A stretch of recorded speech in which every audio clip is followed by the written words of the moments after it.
चलो बेटा, आज हम फिर कक्षा 10 निबंध की बात करते हैं। निबंध चल रहे हैं उसमें, तो आज चौथा निबंध ले रहे हैं। ठीक है, आपको हम 3 निबंध पढ़ा चुके हैं और आज ये हमारा 4th निबंध है।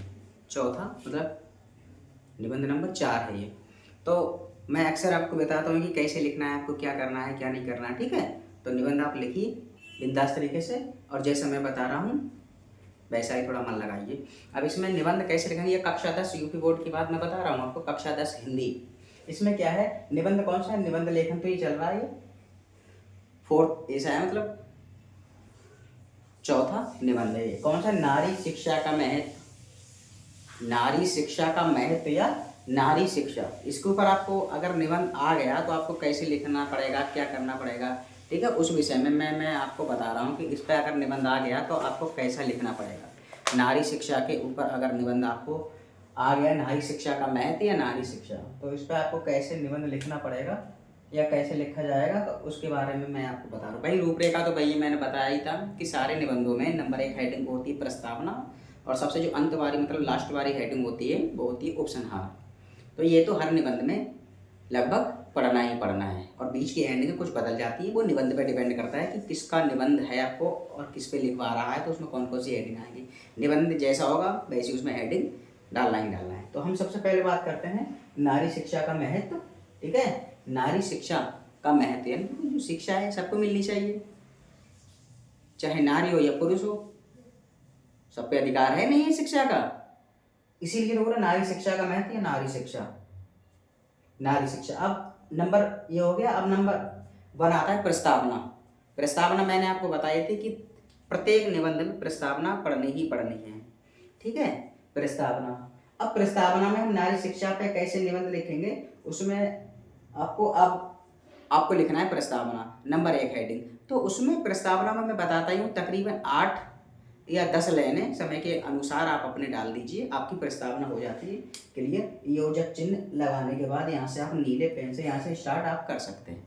ये नहीं कि अब मैं ग्रीन से लिख रहा हूँ या ग्रीन से लिखोगे आप, या मैं राइट से लिख रहा हूँ तो राइट से, नहीं, ये तो मैं साइनिंग के लिए आपको दिखाई स्पष्ट तरीके से दे, इसलिए इस मार्कर का मैं इस्तेमाल यहाँ करता हूँ।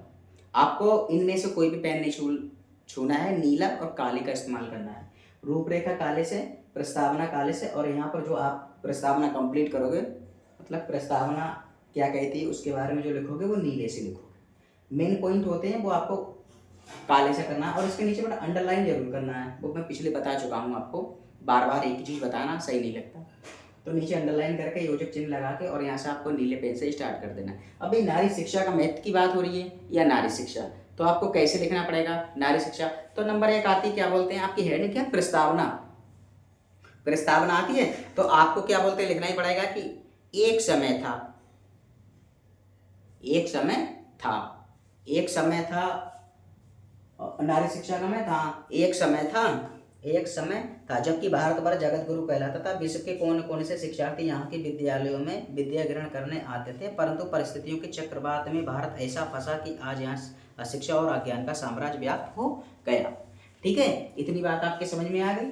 और आप 2-4 लाइनें और भी बढ़ा सकते हैं, इसमें कोई बाध्यता नहीं है कि इतना ही होना चाहिए, इतना मैंने बताया आपको। अब बात आती है स्त्री शिक्षा का अतीत और वर्तमान, यानी कि पहले स्त्रियों की कैसी शिक्षा थी और अब वर्तमान में कैसी शिक्षा है। देखिए, आज भी अगर देखा जाए तो शिक्षा के मामले में स्त्री किसी भी क्षेत्र में पीछे नहीं है। ठीक है, आप सोशल मीडिया पे देखते ही हैं, बहुत सारी न्यूज पढ़ते हैं, और हम भी देखते हैं, ऐसा नहीं कि हम नहीं देखते। किसी भी क्षेत्र में आप चाहे यूपीएससी के क्षेत्र में ले लो, चाहे यूपीपीएससी के क्षेत्र में ले लो, किसी भी क्षेत्र में ले लीजिए, स्त्रियां किसी भी फील्ड में या किसी भी क्षेत्र में शिक्षा के मामले में पुरुषों से पीछे नहीं है। ये एक एग्जाम्पल मैं आपको बता रहा हूँ, आपको समझाने के उद्देश्य से। तो शिक्षा मिलनी चाहिए, चाहे स्त्री हो या चाहे पुरुष हो, शिक्षा का सब पे अधिकार है और समान अधिकार है। ऐसा नहीं कि लड़के पढ़ेंगे विदेश में, लड़कियां अपने गांव के स्कूल में नहीं पढ़ सकती, बिल्कुल गलत है ये बात। सबको शिक्षा का समान अधिकार है और सबको शिक्षा प्राप्त करने का हक है, सबको शिक्षित होने की मतलब उनका अधिकार है कि शिक्षा उनको दिलानी चाहिए, शिक्षा उनको हासिल करनी चाहिए। तो मेरा तो यही मानना है कि स्त्री शिक्षा का अतीत और वर्तमान, क्या बोलते हैं, अतीत में कैसी शिक्षा थी, वर्तमान में कैसी शिक्षा है, इसके ऊपर आप इसको पूरा कर सकते हैं। अब स्त्री शिक्षा की आवश्यकता, नंबर 3 हेडिंग है स्त्री शिक्षा की आवश्यकता, कि भाई स्त्री शिक्षा की, भाई स्त्रियों को शिक्षा की आवश्यकता क्यों है, क्या है, ठीक है, इस बारे में भी आप याद करके इसको कर सकते हैं। अब नारी शिक्षा का रूप, कि नारी शिक्षा का क्या रूप है, नारी को शिक्षा कैसी, नारी का शिक्षा का रूप क्या है, इसको भी आप पूरा कर सकते हैं। अब आधुनिक शिक्षा, आधुनिक शिक्षा क्या है, ठीक है, इसको भी आप याद करके लिख सकते हैं। और अंत में वही उपसंहार आता है, पूरे निबंध का सार नीचे लिखना पड़ता है आपको। निबंध, जो बात आपने कही या आपने लिखी, ठीक है, उसका सार यहाँ देना होता है कि निबंध में किस चीज़ के बारे में बताया, किस विषय पे ज़्यादा बल दिया गया यहाँ, ठीक है। तो ये हो गया बेटा निबंध लेखन, ये 7 नंबर में आता है, कक्षा 10 की मैं बात बता रहा हूँ।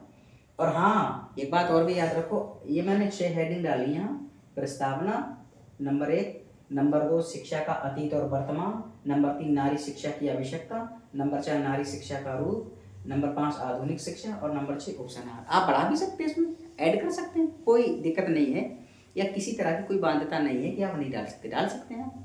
मगर मैं फिर वो दोबारा बात दोहरा रहा हूँ कि आपको समय के अनुसार, के पास समय देख लीजिए कितना है, अगर हाँ 2-4 राइटिंग और डाल देंगे, बिंदास नंबर, बढ़िया नंबर मिल जाएंगे आपको। अगर आपकी राइटिंग हैंड राइटिंग बढ़िया है तब आपको बढ़िया तरीके से नंबर मिल जाएंगे। तो ये रहा बेटा किसका है, नारी, नारी शिक्षा का महत्व या नारी शिक्षा के ऊपर निबंध अगर आ गया तो आप कैसे लिखेंगे, ठीक है। तो बिल्कुल कंफ्यूज होने की आवश्यकता नहीं है। और मैं दोबारा फिर बता रहा हूँ कि निबंध रटने वाली चीज़ नहीं है, एक आधार होता है। जितना आप पढ़ेंगे उतना ही ज़्यादा समझ में आएगा, जितना आप पढ़ेंगे उतना ही ज़्यादा समझ में आएगा। ये नहीं कि रट रहे हैं, रट्टा मार रहे हैं, बिल्कुल नहीं। रटने से कोई भी चीज़ याद नहीं होती जब तक उसको समझेंगे नहीं तब तक, ये तो मेरा मानना है। क्यों, मैंने भी आज तक कोई चीज़ रटी नहीं, और ना ही इतना सारा, इतना बड़ा सिलेबस होता है, कहाँ तक रटी जाती। एक आधार होता है, समझ जाएंगे आप तो आधार खुद में खुद या स्वयं अपने आप से आप समझ जाएंगे कि हमने ये याद किया था तो इसका आधार ये होगा, इसमें ये चीज़ है। तो किसी तरह की कोई कंफ्यूज या किसी समस्याओं वाली बात नहीं है कि बहुत सारी समस्याएं हैं, ये समस्याओं का सामना बहुत सारे विद्यार्थी करते हैं, तो लेकिन ऐसा नहीं होगा। और ये रखने वाली चीज़ नहीं है। जब भी क्या, जितना समय हो और जब भी आपके पास समय मिले इसको देखिए। निबंध थोड़ा लॉन्ग तो होता है, मतलब बड़ा तो होता है, ये तो हम जानते हैं। जब आपके पास समय हो, जब भी आपको समय मिले इसको पढ़ लीजिए आप 4-6 बार, ठीक है। जब भी आपके पास समय मिले, आप खाली बैठे हैं तो लाइए, हम निबंध अपना देख ले रहे हैं। 7 अंक हैं, कोई मजाक नहीं है, और ये बड़ा ठोस अंक होते हैं आपके। अब इसमें रच छंद अलंकार में तो दो दो नंबर होते हैं। काफ़ी कुछ परिभाषाएं याद करनी होती है, बहुत सारे उदाहरण याद करने होते हैं, ठीक है। तो इसमें निबंध में क्या है, निबंध में कोई इतनी बड़ी बात नहीं है। आप 4-6 निबंध याद कर लें, आधार बाई आधार, आपका 7 नंबर मिल जाएंगे बड़ा बिंदास तरीके से। अगर आप हेडिंग डाल लेते हैं या डालते हैं, बढ़िया, इतनी मेहनत करना नहीं होती है निबंध में। लेकिन आप ये भी मत समझिए कि बिल्कुल मेहनत करने की जरूरत नहीं, 7 नंबर हैं, कुछ तो करना पड़ेगा वहाँ, कुछ तो दिखाना पड़ेगा वहाँ, तभी तो 7 अंक में से आपको 6 अंक या 6.5 अंक या 7 अंक मिलेंगे आपको। बढ़िया अगर लिखते हैं तब सही तरीके से आधार बना के उसका लिखते हैं, मेन पॉइंट बना के लिखते हैं, उसको क्रम बाई क्रम लिखते हैं, उसको बड़ा अच्छे अंक मिल जाएंगे। तो जब भी आपके पास समय हो या समय मिले आपको, आप ये निबंध पूरा करिए, इसको याद करिए। इसको जितना आप गहराई से पढ़ेंगे उतना ही निबंध आपकी ज़्यादा समझ में आ जाएगा। और निबंध को समझने की आवश्यकता होती है, रटने की आवश्यकता नहीं, और निबंध रटा भी नहीं जाएगा।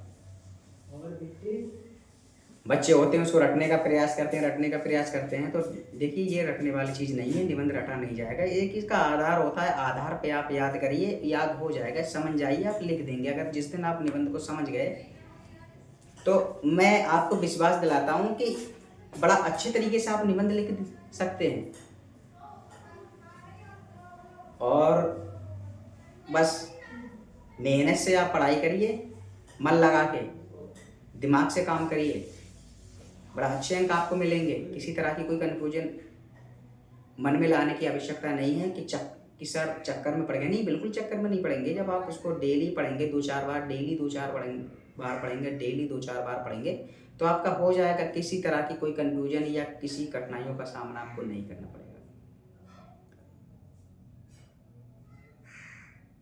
तो हमारे YouTube चैनल को ज़्यादा से ज़्यादा सब्सक्राइब करिए और इस वीडियो को ज़्यादा से ज़्यादा शेयर करिए कि प्रत्येक विद्यार्थी तक ये वीडियो पहुंच जाए, उसको निबंध में किसी तरह की कोई कन्फ्यूजन ना रहे।